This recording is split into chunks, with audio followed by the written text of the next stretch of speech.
Ever wonder what it's like to hang out with the coolest people, explore unique passions, or dive into those unexpected little things that just make life interesting? Well, you're about to find out.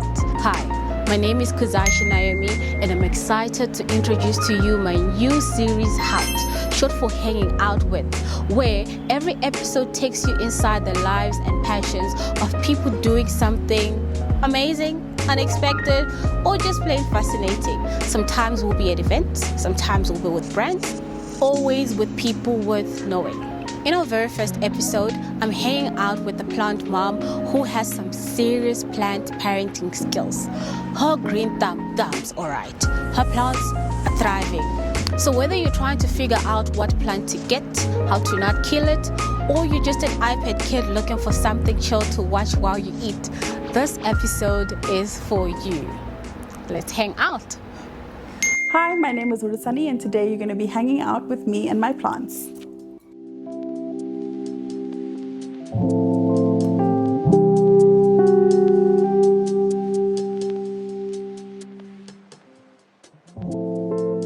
So the reason that I chose the plants that I have is because they're cheap. A large majority of my plants I got on sale or on special, like 2 for 1 and all of that jazz. So initially when I started my plant collection, it didn't really have anything to do with anything. It was just because those were the cheapest that were available. I've since gone on to get some more expensive plants, but initially it was just whatever I thought looked pretty and what was cheap. So this is just a normal cloth, a kitchen cloth. This is warm soapy water, just regular soapy water. And then I'm going to use this cloth just to wipe off the dirt from my plants. So one of the biggest tips or tricks that I have is just look at your plant and just feel your plant. Don't be afraid to dig your hands into the soil and feel what's happening with the soil. So often I find that you won't know if you're overwatering unless you literally put your fingers in the soil. If the soil is still damp, then you don't need to water it. But if you come out of the soil and your hands are very, very, very dry and there's no sand that's sticking to your actual hands, then you're going to need to water. So watering regularly, but not quite on a schedule. So I know a lot of people will say, oh, you need to water every 1 week. That's not quite applicable, especially if you live in a flat or in a smaller space. The air might just not be warm enough to be evaporating the water. So check manually with your fingers, dig your fingers into the soil and just figure out what works best for your flat.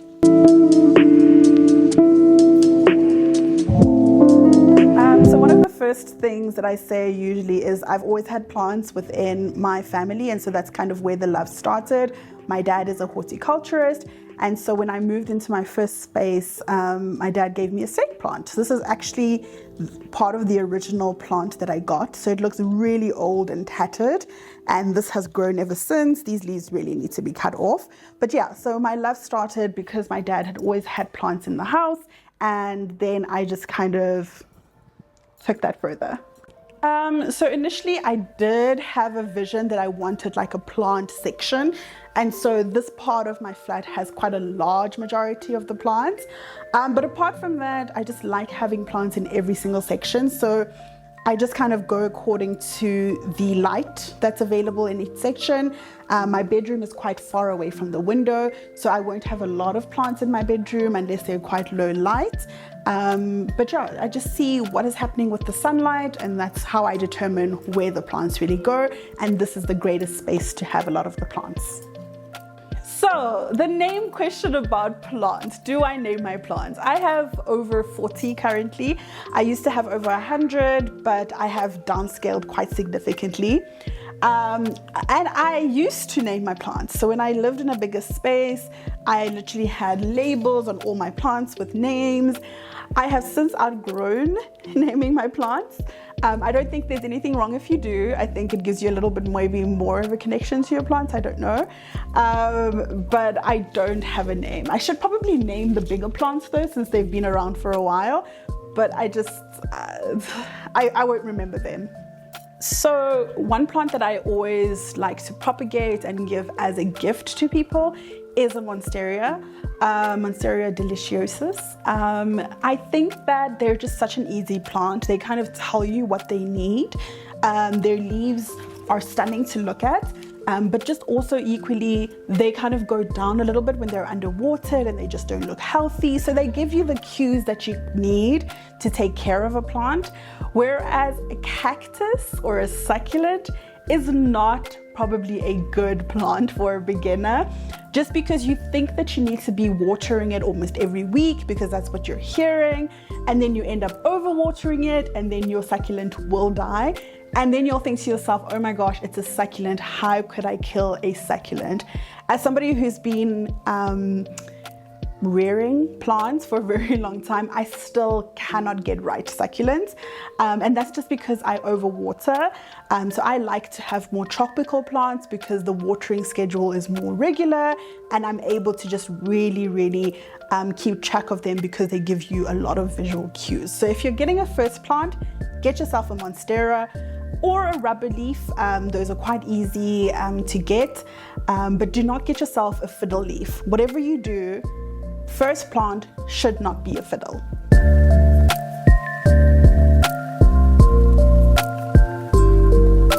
So welcome to my bathroom. It's a bit small. In here I have about 4 plants. A lot of them are vining plants because I just think they look really pretty in here. But also it makes them less maintenance because they're always consistently getting a bit of the steam from the shower. And so I don't have to water them as often as some of my other plants. One of my worst plant fails is actually this plant, funnily enough. So when I first got it, it was quite a bit smaller and it just consistently had pests. And so I didn't know what to do with it and I just gave up actually. And then one day I just put it outside and I just neglected it. All of the pests went away. And now it's back in my house. So I don't know if it was a fail or if it succeeded, but one of the worst plants that I've had is definitely this one over here. So some people will tell you that they talk to their plants. I also talk to my plants, and that's just because I live alone. I don't think that I would talk to my plants quite if there were other people around. I do find that some of the plants that I do talk to more often grow better. So I know I've had a rubber leaf, a variegated rubber leaf, and that plant does not do well, but I also don't talk well to that plant, right? And so I've always been like, oh, this is such a disappointment of a plant, and then it just doesn't grow well. Whereas my Monsteras, which are my favorite type of plants, I'm always like, oh my gosh, look at your new leaf, you're so great, and they tend to grow better. So I think there is some value to talking to your plants and doing positive affirmations for them. I think I mentioned this earlier on, and succulents and hardy plants, people think that they're easier than they are, but then you get a plant, you overthink it, and then you start doing the wrong things. So I always say that tropical plants are the best plants because they tell you when they're in distress. Their leaves are gonna droop and all of that jazz, whereas succulents, just one day they're okay, and then the next day they have root rot, and so not the best plant for a beginner. So one of my favorite things to do is to propagate plants, and there's various ways that you can propagate. For a Monstera, you have to just cut by the node and plop it in some water and you get a brand new plant. For some succulents, you can take literally just the leaf, have that harden off a little bit and a new plant will emerge. For some plants, you can do a stick grafting and just cut off a bit of the stick and plop it in soil. That's like a rubber leaf. But yeah, propagating is just one of the most exciting things because you can get multiple plants from your mother plant, and that's a great way to gift your friends. So I know that I've done that a lot, where I've propagated quite a bit of plants and I've just given them to friends, to family, and it's just so nice to know that in somebody else's house there is a plant that comes from your plant. So often when I go away, I ask my sister to come look after my plants, and that could be intimidating for somebody who might not have plants. She does now because I've given her some plants, but before it was a little bit intimidating. And so there's this really great little invention, which is a moisture meter. And so basically it has these two sticks, I guess, or metal parts, and it goes into your plant, and then it kind of tells you how much water is in the soil at that current moment. So I know from experience that if I can just feel the sand, I will know if it's dry or not. But this goes right into the bottom of the plant and will be able to tell you where on the moisture meter it is. If it's reading dry, then you can water your plants, and if it's reading moist, then you don't necessarily have to water your plants. So it is currently the change of season, so I am not too worried about the fact that there are some leaves that are dying off here. That's just part of the natural cycle of plants. So you'll see here on this plant there's some leaves that are dying off. I'm just going to let those be. I'll cut them off maybe in a week or two. But yeah, you just water your plants and make sure that you saturated the whole soil. These are bigger plants over here, so you're going to need a lot more water. On average, I think I use about 25 liters of water when I'm watering all of my plants. So one of the biggest challenges that you'll face as a plant parent is pests. I've been quite good that there hasn't been a lot of pests in this cycle of plant iteration.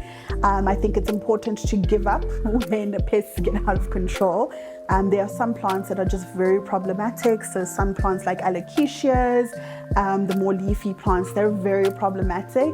I think I had an elephant ear for a few years that just kept on having pests.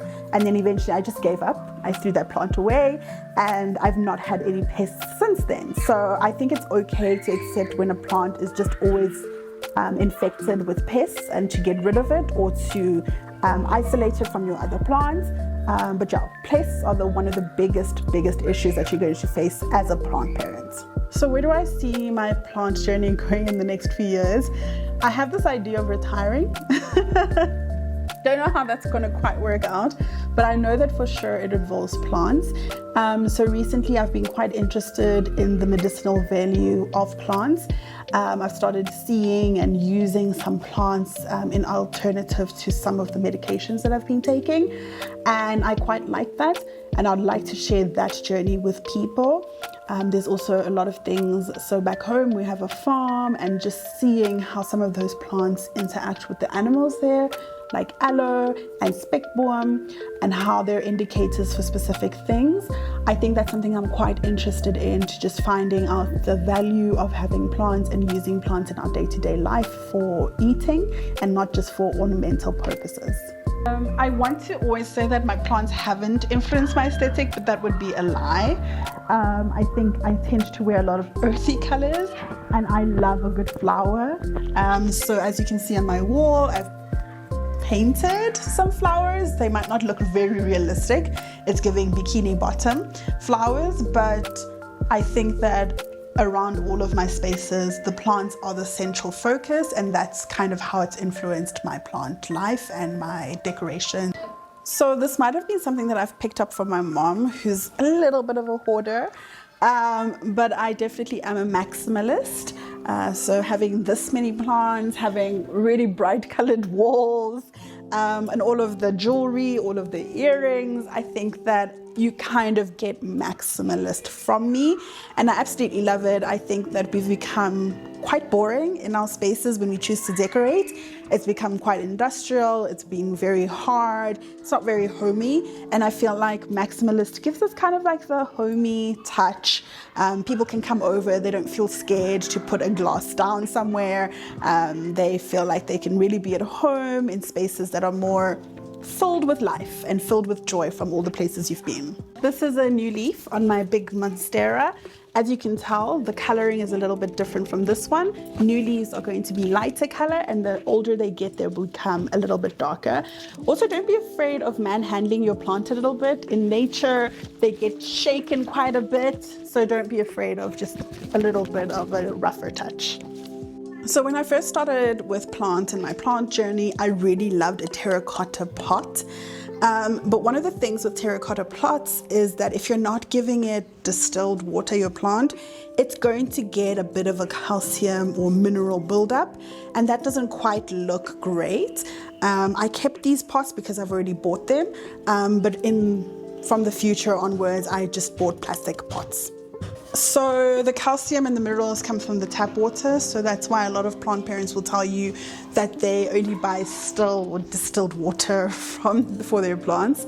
I don't have the money to do that, and so I just water straight from the tap, and that is where you'll get the mineral buildup. You'll see that whatever minerals are in the water will be what builds up on the terracotta plant.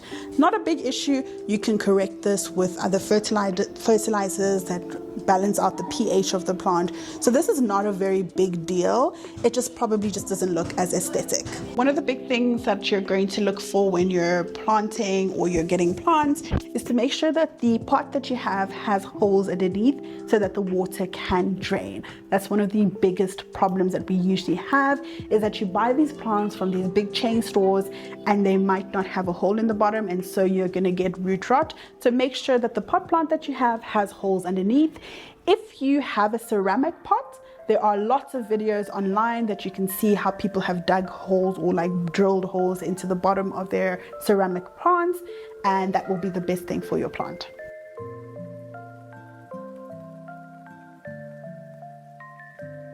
So one of the things that you'll see online that people do is to spray their plants.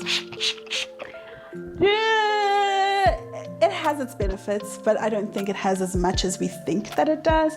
So basically, plants are kind of used to having dew and mist in the morning and in the evening. And I guess it does replicate that in a bit, but because it's going to evaporate so quickly and leaves are not the best place where plants would be getting water source from, it's just more of an aesthetic thing than it is a good thing for your plant.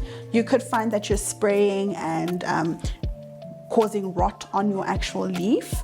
So I wouldn't suggest that you do it. Once in a while, if you're feeling fancy, you can spray your leaves, but it's not something that you have to do every single day. Thank you so much, Howt, for coming to my home. I hope you enjoyed my plants and a little bit of the knowledge that I have. If you want to get hold of me, you can follow me on Instagram primarily. I'm woodies_plants, woodies plants. You can send me a DM if you're not going to be creepy about it, but I'm always willing to help. I've had a lot of instances where people would send me their pictures of their plants and I've been able to help revive them. Nice. Very nice. That's my partner. Baby, it's okay. In previous years, I have helped people out with reviving their plants. So send me a DM, let me know what your issue is and I can try and help you. But yeah, I'll see you on Instagram.